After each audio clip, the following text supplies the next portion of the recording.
नमस्कार दोस्तों, इस कहानी का अंतिम पार्ट। इश्क को सिर्फ जताना नहीं होता, उसे निभाकर दिखाना होता है। सलोनी का क्लास से बाहर निकलते ही एक लड़की उसे एक छोटा सा गुलाब देती है। गुलाब के नीचे एक नोट होता है। तेरी बातों ने देर से असर किया, पर अब मैं सिर्फ तुझे सुन रहा हूँ, पूरी दुनिया से हटकर।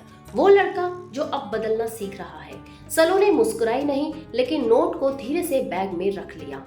दूसरी तरफ विराज अपने दोस्तों से कहता है, मैं अब सलोनी को वो सब दूंगा जो उसने कभी मांगा नहीं, लेकिन उसका हक था। कॉलेज के बाद सब बाहर की तरफ लौट रहे थे। सलोनी जैसे ही विराज की गाड़ी के पास आती है, वो खुद को नहीं दिखाता, लेकिन उसके कार की डिग्गी खुलती है। डिग्गी में ढेर सारे हल्के गुलाबी बलून ऊपर उड़ते हैं और नीचे रखा होता है एक प्यारा सा बॉक्स। बॉक्स के ऊपर लिखा होता है, तेरे बिना जो खालीपन है उसी को भरने की कोशिश है ये। अंदर एक छोटा सा हैंडमेड नोटबुक होता है, जिसमें हर पेज पर एक बात लिखी होती है। जिस दिन तू चुप थी, उस दिन मेरी हंसी भी अधूरी थी। तेरी आंखों ने जब कुछ कहा था, तब मैंने मोबाइल देखा था। अब बस तुझे देखता हूँ, सब कुछ। ये कोई प्रपोजल नहीं, ये वो एहसास है जो तुझे खोकर समझ आया। सलोनी पढ़ती जाती है, आंखें भीगती जाती हैं। सलोनी कार में बैठती है। जैसे ही सीट के नीचे हाथ डालती है, एक छोटा सा डब्बा मिलता है। उसमें एक साधारण सा ब्रेसलेट है, जो किसी महंगे गिफ्ट से बढ़कर था। साथ ही एक छोटी सी पर्ची, ये सिर्फ एक चीज नहीं, ये मेरी आदत है। अब तुझे खोने से डर लगता है। सलोनी ने कुछ नहीं कहा, पर जैसे ही विराज दरवाजे के पास आया, सलोनी ने कहा, अब भी आई लव यू बोलने से डर लगता है क्या? विराज मुस्कुराया, बोलूंगा, लेकिन पहले हर दिन तुझे ये महसूस कराऊंगा कि तू मेरी सबसे बड़ी गलती नहीं, सबसे प्यारा एहसास है। विराज सलोनी को कॉलेज की छत पर ले जाता है, जहाँ फेरी लाइट्स, चुप्पी और सिर्फ 2 कुर्सियां होती हैं।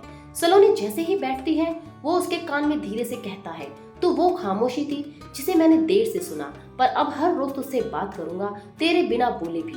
तू अब भी मेरी कहानी है। कुछ रिश्ते अधूरे रहकर भी पूरे लगते हैं, बस उस एक इंसान की मौजूदगी से। विराज की हर सुबह अब सलोनी से शुरू होती है। अब विराज का दिन एक ही चीज से शुरू होता है, सलोनी की एक झलक। कॉलेज आते वक्त वो रोज सलोनी के लिए कुछ न कुछ छोड़ता। कभी टेबल पर उसका मनपसंद पेन, कभी कुर्सी पर छोटा सा नोट। आज तेरे चेहरे पर मुस्कान देखनी है, बस इतना सा ख्वाब है मेरा।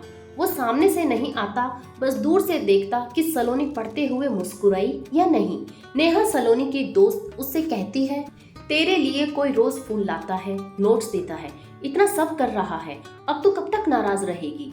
सलोनी कहती है, नाराज नहीं हूँ, बस डरती हूँ फिर से टूटने से। कॉलेज प्रोजेक्ट के बहाने पास आना। फेस्ट का प्रोजेक्ट तैयार हो रहा था। सलोनी और विराज को एक साथ टीम में रखा गया। दोनों को स्टेज डिजाइनिंग करनी थी। विराज सलोनी से कहता है, अगर तू चाहे तो मैं बैकग्राउंड में ही रहूंगा, लेकिन सच बोलूं, तेरे पास होने से सब कुछ अच्छा लगता है, यहाँ तक कि मेरी गलतियां भी। सलोनी ने पहली बार बिना कुछ कहे विराज की तरफ देखा और नजरें नहीं हटाई। प्रोजेक्ट की जीत के बाद छोटा सा सेलिब्रेशन हुआ।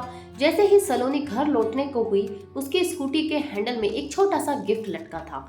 अंदर एक चॉकलेट, एक छोटा सा लव नोट और एक पर्सनल मैसेज। उस पर लिखा था, ये रिश्ता किसी बड़ी फिल्म जैसा नहीं, पर हर सीन में तू ही है। कोई हीरो नहीं बना मैं, बस तेरा सच्चा दोस्त और शायद कुछ ज्यादा। सलोनी ने चॉकलेट खोलते हुए पहली बार खुलकर मुस्कुरा दिया। अगले दिन सलोनी ने खुद विराज को बुलाया। सलोनी गंभीर होकर बोली, तूने अब तक जो किया उसके लिए एक लाइन काफी नहीं होगी, पर मैं जानना चाहती हूँ, क्या ये सब बस कुछ दिनों का जोश है? विराज ने कहा, अगर तेरे लिए मेरा सब्र ही इम्तिहान है, तो मैं इंतजार भी कर लूंगा और हर रोज एक नया सबक भी सीखूंगा।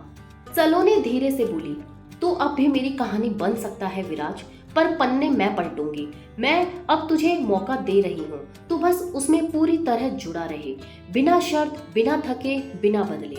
कुछ चीजें शब्दों से नहीं, बस हर रोज की चुप्पियों से महसूस होती हैं। क्लासरूम का कोना और चुपचाप रखा लंच बॉक्स। एक दिन सलोनी बहुत थकी हुई थी। लंच ब्रेक में सब बाहर चले गए थे, वो क्लास के कोने में अकेली बैठी थी। तभी एक दोस्त ने उसे चुपचाप एक डब्बा पकड़ाया। तेरे लिए किसी ने भेजा है सलोनी, और साथ में ये भी। छोटा सा कागज था जिसमें लिखा था, सुना है तू लंच करना भूल जाती है, पर मैं तुझे भूल नहीं सकता। सलोनी के होठों पर पहली बार बिना इरादे के मुस्कान आ गई। उसने खाना खाया और जब पूरा हो गया तो धीरे से बोली, तू अब भी मेरे आसपास है विराज। रात को सलोनी को एक अननोन नंबर से मैसेज आया। गिफ्ट्स, गुब्बारे या कोई बड़ा प्लान नहीं है, पर तुझे मनाने की हर कोशिश सच्ची है। तू कहे तो मैं हर रोज खुद को बदल दूं, पर एक बात मत बदलना, तेरी वो नजर जिसमें मैं पूरा दिखता हूँ। तेरे जाने से कुछ नहीं बदला, बस अब दिल धड़कता नहीं, मैं खुद से भी दूर हो जाता हूँ। सलोनी की आंखें भर आई। उसने सिर्फ इतना रिप्लाई किया, मुझे तो सिर्फ एक वादा चाहिए कि अगली बार जब मैं चुप रहूं तो तू समझ जाना। अब मैं तुझे देखता नहीं, तुझ में जीता हूँ। वक्त बदल गया है और अब विराज भी। कॉलेज की लाइब्रेरी में सब पढ़ रहे थे। सलोनी हमेशा की तरह अपनी किताबों में उलझी हुई थी। अब की बार विराज चुपचाप आया, उसकी फेवरेट कॉफी उसके सामने रख दी। सलोनी ने सिर हिलाया। अगले दिन वो उसे एक छोटी सी खाली क्लासरूम में ले गया। वहाँ सिर्फ एक कुर्सी पर एक डायरी रखी थी। सलोनी ने कहा, ये क्या है? विराज बोला, तू कहती थी ना तेरी आंखों में बात थी पर वो जुबान पर कभी नहीं आ सकी। मैंने वो सारी बातें तेरी जगह खुद से लिख ली हैं। सलोनी ने पहला पन्ना खोला। जब तू मुस्कुराती है ना तो ऐसा लगता है जैसे दुनिया को एक वजह मिल गई हो टिके रहने की। दूसरा पन्ने पे लिखा था, मैं जानता था तू मुझसे कुछ कहना चाहती है, पर अब मैं तुझसे कुछ कहना चाहता हूँ कि मैं अब तुझसे बचना नहीं, तेरे साथ पूरी जिंदगी बिताना चाहता हूँ। सलोनी की आंखों से आंसू निकल पड़े और बिना कुछ कहे वो बस उसे गले लगा लेती है। अब तुझे मनाने की जरूरत नहीं है विराज, निभाने की उम्र है मेरी। कॉलेज से लौटते वक्त बारिश शुरू हो गई और सलोनी की स्कूटी बंद हो गई। तभी पीछे से विराज बाइक पर आता है और बोला, छोड़ दूं? सलोनी गुस्से से देखती है। विराज बोला, मत बैठ, बस ये बता इस बारिश में भी तेरा मूड है गीला होने का या मेरा शर्ट? सलोनी हंस पड़ती है, पहली बार खुलकर। वो बाइक पर बैठती है और दोनों पीछे भीगते हुए एक दूसरे के दिल में और गहराई तक उतरते हैं। हर बार फूल, चॉकलेट, गिफ्ट्स से नहीं, कभी कभी सिर्फ माफी मांगने से भी प्यार बच जाता है। तू मान जाएगी ना? सलोनी मुस्कुराती है और पहली बार खुद जाकर विराज का हाथ पकड़ती है। आज कॉलेज का आखिरी दिन है। सब अपने अपने सर्टिफिकेट्स और मेमोरी कार्ड्स समेट रहे थे। सलोनी भी चुपचाप सी थी। विराज आता है, एक छोटा सा गिफ्ट देता है। अंदर एक छोटा सा की चेन होता है जिस पर लिखा होता है एस लव वी। कहानी अधूरी थी, अब साथ में पूरी होगी। सलोनी की आंखें भर आती हैं और दोनों एक दूसरे को गले लगा लेते हैं। मैं तुझे समझ ना पाया, ये मेरी गलती थी, पर अब मैं तुझे कभी खोने नहीं दूंगा। ये मेरा वादा है।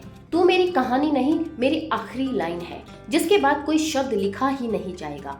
तो बस यूं ही इन दो दिलों की ये अधूरी सी प्यारी सी कहानी आज मुकम्मल हो गई। मैं फिर मिलूंगी एक नई कहानी, एक नए एहसास के साथ और किसी नए दिल के साथ, और शायद आपके ही किसी एहसास के साथ। तब तक याद रखिए, मोहब्बत हर बार एक जैसी नहीं होती, पर जब सच्ची है तो अधूरी नहीं रहती। पूरी कहानी देखने के लिए धन्यवाद। आपका प्यार और सपोर्ट ही मेरी सबसे बड़ी ताकत है। इससे मुझे और भी कहानियां लिखने का मोटिवेशन मिलता है। अगर कहानी अच्छी लगी हो तो एक प्यारा सा लाइक और कमेंट जरूर करें। चैनल को सब्सक्राइब करें और साथ ही बेल आइकन को भी दबा दें ताकि आपसे कोई भी एहसास छूट ना पाए। कहानी के प्रति अपनी राय जरूर बताएं ताकि मैं भी आपके जज्बातों को समझ सकूं। मैं हूं आपके अपने कहानीकार रूहानी रिश्ते से। हर एहसास, हर रिश्ते, हर कहानी में आपके साथ। धन्यवाद।